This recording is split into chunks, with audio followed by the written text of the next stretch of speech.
你醒来，甚至在你的脚接触冰冷的地板表面之前，外部世界就已经猛烈地入侵了你心灵的圣所。你的手寻找的第一样东西是手机，瞬间你被通知，第三方的要求、遥远危机的消息，以及夜间积累的未读邮件的人造紧迫感轰炸。感觉胸口那种熟悉的、令人窒息的紧绷感了吗？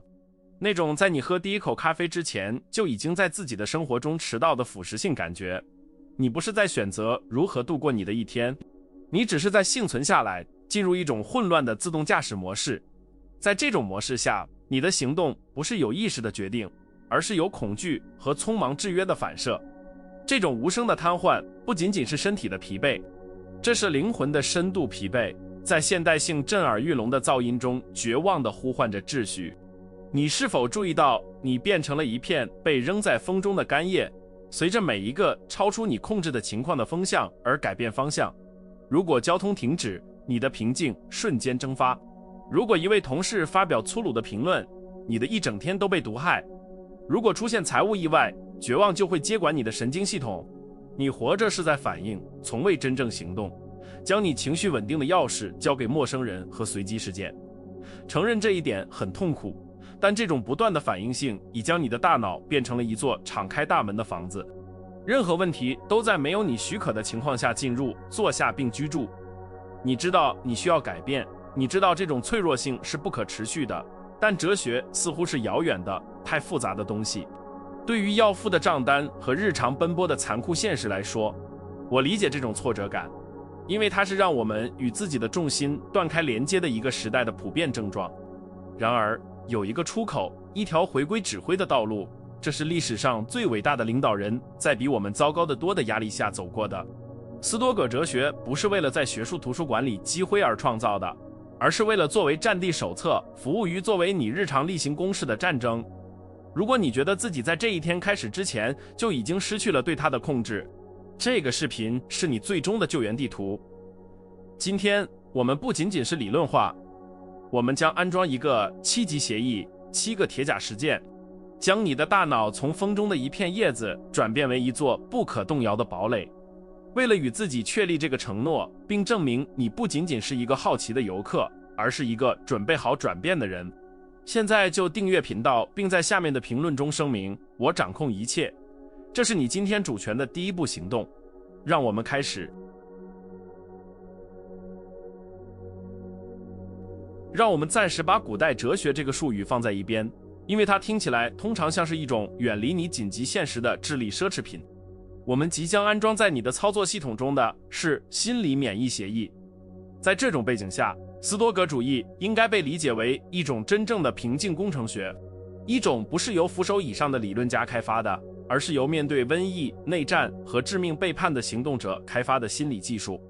他们不寻求美丽的辞藻，而是寻求残酷的生存工具，以便在周围的世界崩溃时保持理智。我们不在这里辩论抽象概念，而是为了教给你建造一座内在城堡的手册。明白斯多葛式的冷漠不是情感的缺失，而是一种战略性的坚定。这是一种优越的能力，观察周围的火灾而不成为助长它的燃料的一部分。大多数人的大错误是试图在混乱中积极思考，而你真正需要的是在战斗开始前已经进行了详尽的训练。我们现在要进行一个关键的重新构建，我们不只是教你思考，我们要教你训练。你的例行公事不是家务任务的官僚清单，它是当一切出错时支撑你身份的刚性结构。将我们下面要看的实践视为对抗现代焦虑和分心的自卫武器。未受训练的大脑是软弱的、反应性的和及时冲动的奴隶。受过训练的大脑是一个毫不犹豫的、执行的、沉默的操作者。从今天起，纪律不再是一种惩罚，而成为你不可或缺的盔甲。你做这些实践不是为了成为一个好人，你做这些是为了成为一个功能性的、不可动摇的、对你自己的本能拥有主权的人。为了锚定这种姿态的改变，我们求助于马可·奥勒留的智慧。这位罗马皇帝在他统治已知世界的同时，住在前线的战地帐篷里。他写给自己，作为一个持续的提醒：阻碍行动的事物推动行动，挡在路上的事物成为了道路。这句话总结了我们今天旅程的本质。停滞的交通、难搞的老板、财务意外，这些都不是打断你生活的障碍，它们是生活本身的发生，并作为你行使美德的原材料。通过采用这种观点，你不再是哭着问为什么这发生在我身上，得受害者，而成为声明，这正是我训练耐心和勇气所需要的大师。带着这种铁甲心态，我们要准备解剖7级协议。我们协议的第一个实践就在你睁开眼睛的瞬间开始，在睡眠和清醒之间那个模糊的门槛，在允许天真的希望告诉你今天将是完美的之前，你必须执行心理排练或预演坏事。规则是清晰且反直觉的，用生动的细节想象，在接下来的几个小时里什么可能出错。想象交通堵塞，想象那个特定同事的粗鲁，想象在最不合时宜的时刻发生关键的技术故障。不要这样做来召唤灾难，也不要陷入悲观主义，而是为了移除惊讶元素，这是混乱对抗你宁静的主要武器。这里的内部冲突是直接的，因为我们被制约去相信我们应该只积极思考并显化美好的事物。你的大脑会抵抗，想要抓住没有摩擦的一天的幻想，这是一个让你变得脆弱和毫无准备的舒适错觉。当你期待世界是温和的时候，任何小的冒犯都会变成个人的悲剧。你变得像水晶一样脆弱，在现实的最小冲击下破碎。否认问题并不能避免它们，只保证了当它们到来时，它们会到来的，你将处于解除武装的状态，带着愤怒、震惊和受害者心态反应，将你的情感力量交给外部环境。把你的大脑想象成一个生物免疫系统，需要暴露于减弱的病原体以产生抗体。预演坏事就是这种心理疫苗。通过在压力发生前将其形象化，你已经在脑海中安全地经历了那个场景，甚至在你起床之前，你已经感受到了挫折，并已经克服了它。马可·奥勒留，这位斯多葛皇帝，在他的早晨开始时对自己说：今天我会遇到爱管闲事、忘恩负义、傲慢和不诚实的人。他不是带着痛苦说这些，而是像一位将军在审查敌人的地形图，接受人性的本来面目，而不是他希望的那样。在应用这项技术时，当真正的问题终于在白天出现时，几乎神奇的事情发生了。与其在愤怒中爆发，你感到一种奇怪而强大的平静，一种无声的承认：啊，我在等你。以前会让你不稳定的侮辱，变成只是一个被证实的预测，失去了它所有的情感毒药。你不再被措手不及，而是开始以一种已经读过电影剧本的人的优雅来回应。这就是期待运气的业余爱好者和为战争做准备的专业人士之间的区别。前者是偶然的受害者，后者是命运的主人。第二条规则，在你醒来的第1个小时强加了一个物理屏障，消除外部噪音，以倾听自己的理性。这意味着不可商量的，在一天中的第1个小时不碰手机，不查邮件，不打开电视。这是创造性沉默的时刻。在你为大脑设定基调之前，别让世界用别人的紧迫感给它上色。你必须保护着第1个小时，就好像它是你存在中最神圣的领土，因为那是你的主权被建立或丧失的地方。这种实践的困难是发自内心的，几乎是身体上的，因为我们对多巴胺和新鲜感上瘾。你的手会发痒，去检查通知，你的大脑会编造紧急的借口说可能发生了紧急情况，而沉默似乎震耳欲聋且令人不舒服。这种不适是你依赖外部验证和你无法与自己的思想独处的症状。通过一早屈服于这种冲动，你实际上是在对世界说：来吧，规定我应该感觉如何，告诉我今天我应该害怕什么和我应该渴望什么。你以防御的姿态开始这一天，对刺激做出反应，而不是处于攻击位置，创造意图。想象你的大脑像黎明时分山中清澈的湖泊，完全静止，并能够绝对清晰地反射天空。每一个通知，每一条报纸头条，每一条短信，都是猛烈地投进这些水域的石头，制造出扭曲你感知并破坏你平静的波动。如果你允许世界，甚至在你还没机会欣赏它之前，就把石头扔进你的湖里，你将度过剩下的一天，试图平息动荡的水域。这是一项令人筋疲力尽且往往徒劳的任务。早晨的沉默是阻止这些石头被投掷的墙，直到你决定打开大门。通过为你自己夺回这第1个小时，无论是阅读、写作、冥想，还是只是在沉思中喝你的咖啡，你建立了一个不可动摇的重心。当你最终连接到数字世界时，你是从一个稳定的基础出发，而不是从匮乏出发。你以一个已经在内部对齐的人的权威来回应外部需求，而不是以一个迟到的人的焦虑。沉默不是空虚，它是你自己存在的充实，它是真正的生产力和智慧建立在其上的基础。我们到了工作的时刻，哲学遇到了现实的摩擦。规则是专注于当下的行动。工作中的斯多葛主义不是关于工作到筋疲力尽，而是关于以深思熟虑的卓越去做必须做的事，无视只想做令人愉快的事的幼稚欲望。这里的命令是划分，专注于你面前的任务，就像它是你生命的最后一次行动一样，执行它，切断将你的大脑束缚在未来担忧或过去遗憾的绳索。这里的大敌人是伪装成计划的拖延和多任务焦虑。你的大脑会试图逃避深度工作的不适，寻找简单的干扰，或在长期项目的巨大面前瘫痪。你会感到所有还未做的事的重量压碎了你做现在唯一能做的事的意愿。这种精神分散是产生慢性疲劳的原因，不是工作本身让人精疲力竭，是对工作的内部抵抗和试图解决尚不存在的未来问题的徒劳尝试。想象一位工匠大师，一位正在铸造剑的铁匠，或一位正在进行精密手术的外科医生。他们不再想最后的掌声、报酬或晚餐吃什么，他们所有的存在都引导在工具的尖端。在当下的精确动作中，如果外科医生想着犯错的恐惧，他的手会颤抖；如果他只专注于当前的切割，他的手是稳的。焦虑生活在你所在的地方和你认为你应该在的地方之间的间隙中。通过关闭这个间隙并完全潜入现在，焦虑因缺氧而窒息死亡。通过采用这种沉默的操作者姿态，你发现行动治愈恐惧。那项看起来像不可逾越的大山的任务分解为简单且可管理的步骤。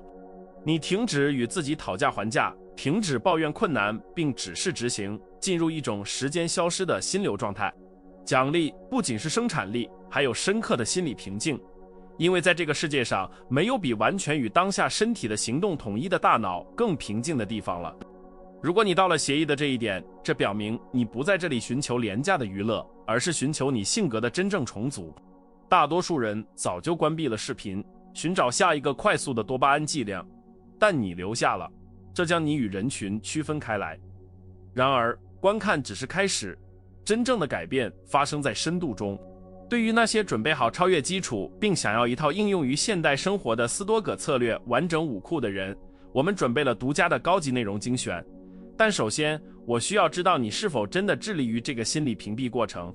如果这个内容与你对秩序的追求产生共鸣，现在就留下你的点赞并检查你的订阅。这项算法也向你自己发出信号，表明你优先考虑智慧而不是噪音。让我们继续，因为接下来的级别将要求你的新身份付出更多。随着一天的推进和人际互动的加剧，我们应用第4条规则，从上方的视角。当你感到愤怒因为交通中的一次堵截、一个讽刺的评论或一个小的不公正而上升时，你必须立即进行一次心理缩小练习。想象你自己上升，离开你的身体，漂浮在你的城市、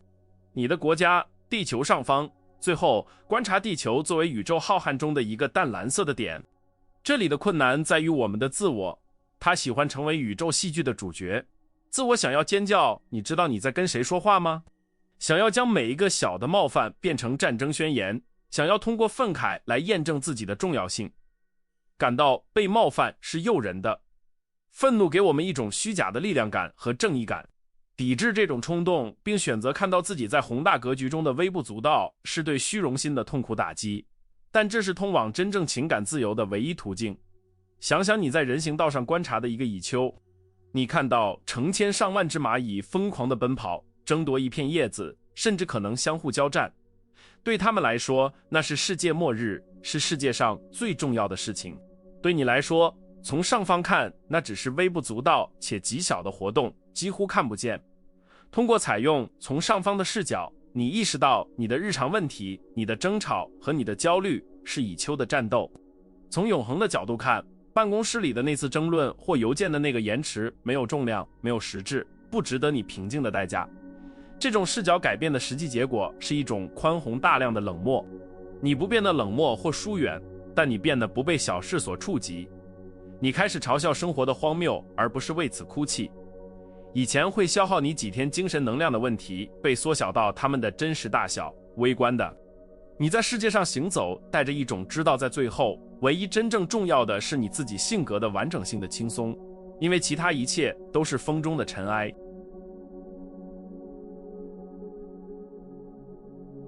为了保持大脑敏锐，第5集要求我们在例行公事中引入自愿的不适。规则很简单，故意选择做身体排斥的事情，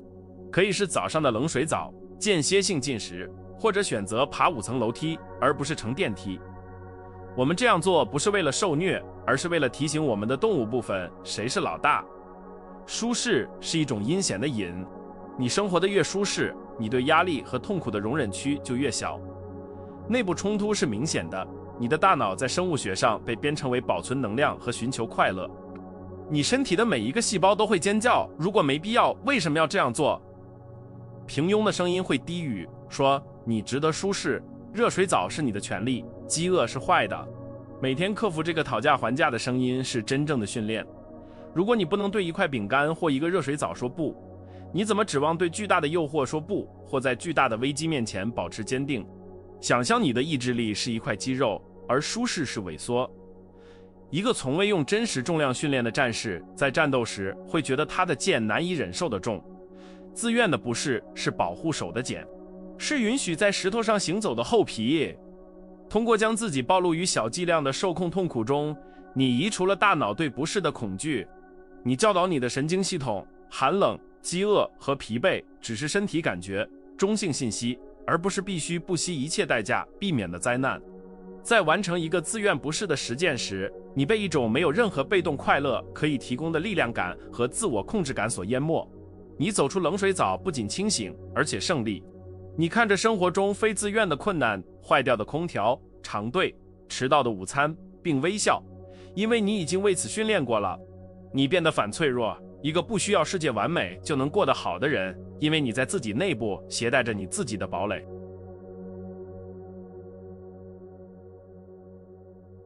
在一天结束时，当行动停止，斯多葛主义者不仅是关机，他召集良心法庭。第6条规则是对你行动的严格的苏格拉底式审查。静静地坐着问自己，今天我做错了什么？我做对了什么？我没做什么？我对抗了什么恶习？在哪个方面我现在比早上更好？塞内卡说，在检查了他的灵魂并平衡了他的道德账簿之后，他的睡眠更深更安宁。这里的困难是残酷的诚实，承认自己在那个会议上是懦弱的，对配偶不耐烦，或者在社交媒体上拖延了几个小时是很痛苦的。自然的倾向是为我们的错误辩护，责怪疲劳或环境。自我讨厌被审计，但逃避这种审查是注定要在明天重复同样的错误。生活在停滞和道德盲目的永久循环中，没有审查就没有学习，没有学习就没有进步。想象一位船长在每一天的航行结束时，检查航线，分析风造成的偏差，并调整第2天的航向。没有这种持续的检查，仅仅1度的偏差，开始时察觉不到，几周后会将船带到一个完全错误的目的地。良心法庭是你日常的指南针，它防止小的判断错误钙化为永久的性格缺陷。这是清理黑板的时刻，不是用内疚，而是用分析性的意识。这种实践的力量在于它加速你个人进化的能力。通过识别一个错误，你可以制定一个具体的计划，明天纠正它。通过识别一个正确的行为，你加强那种行为。你上床时没有未完成事物的重量或模糊的内疚，而是带着结清了一天账目的人的清晰。你的良心变得轻松，因为没有东西被扫到地毯下。你成为你自己的主人，你自己的法官和你自己的向导，对你灵魂的建筑承担全部责任。最后，我们到了最后一集，闭上眼睛的时刻，臣服或热爱命运的实践。规则是接受这一天结束了，做了的已经做了，发生的一切胜利、失败、计划的和意外的，必须不仅作为必要的被拥抱，而且作为好的被拥抱，因为那是现实，而现实是我们唯一拥有的东西。你对自己说，我生活过了，命运带给我的我接受了，现在我休息。阻止高质量睡眠的内部冲突是反刍，大脑试图解决过去或控制未来的疯狂尝试，而身体试图关机。我们不停地重温对话，创造假设场景，对抗已经发生的事情。这种对现实的抵抗是产生焦虑性失眠的原因。我们希望这一天有所不同。这种缺乏接受让我们的系统处于警戒状态，监视想象的危险，并拒绝为必要的休息放下防卫。使用小死亡的隐喻。斯多葛学派将睡眠视为对死亡的日常排练。当你闭上眼睛时，你必须愿意放手一切，你的野心，你的恐惧，你的财产，你的身份，想象你正在归还几个小时的生命贷款。如果你能带着感激和完全的接受放手这一天，没有情感挂碍，睡眠会作为一个不欠任何人、任何东西的大脑的自然结果而来。通过掌握着最后的沉浮，你在第二天醒来时重生，不拖着前几天的尸体。睡眠变得具有恢复性，因为这是一个完成义务的睡眠，无论外部结果如何。你学到控制是一种幻觉，除了对自己美德的控制。通过拥抱热爱命运，你将枕头变成祭坛的石头，在那里你牺牲你的控制需求，并作为交换收到深刻平静的礼物。你像国王一样睡觉，不是因为床的奢侈，而是因为大脑的主权。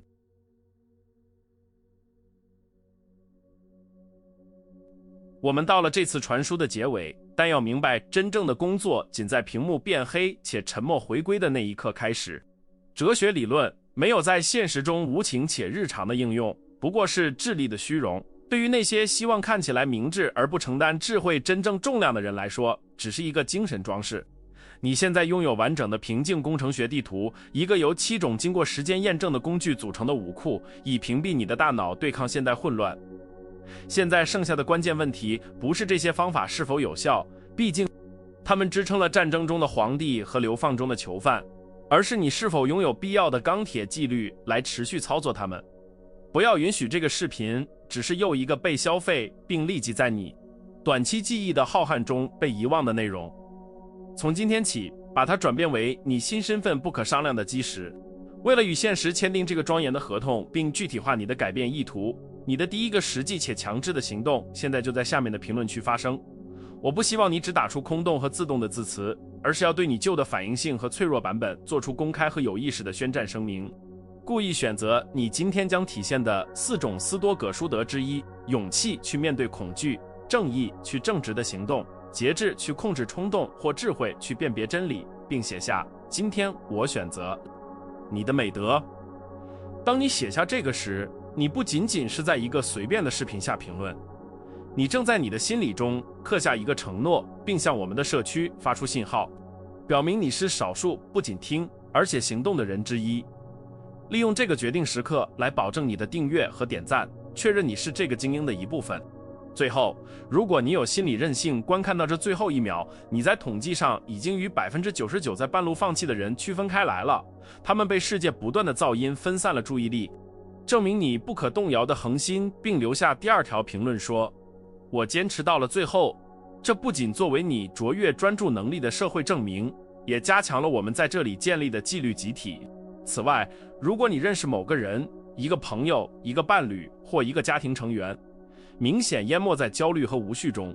与那个人分享这个视频不仅仅是一个善意的姿态，这是一个道德上的当务之急。帮助用你收到的同样强大的工具武装其他人。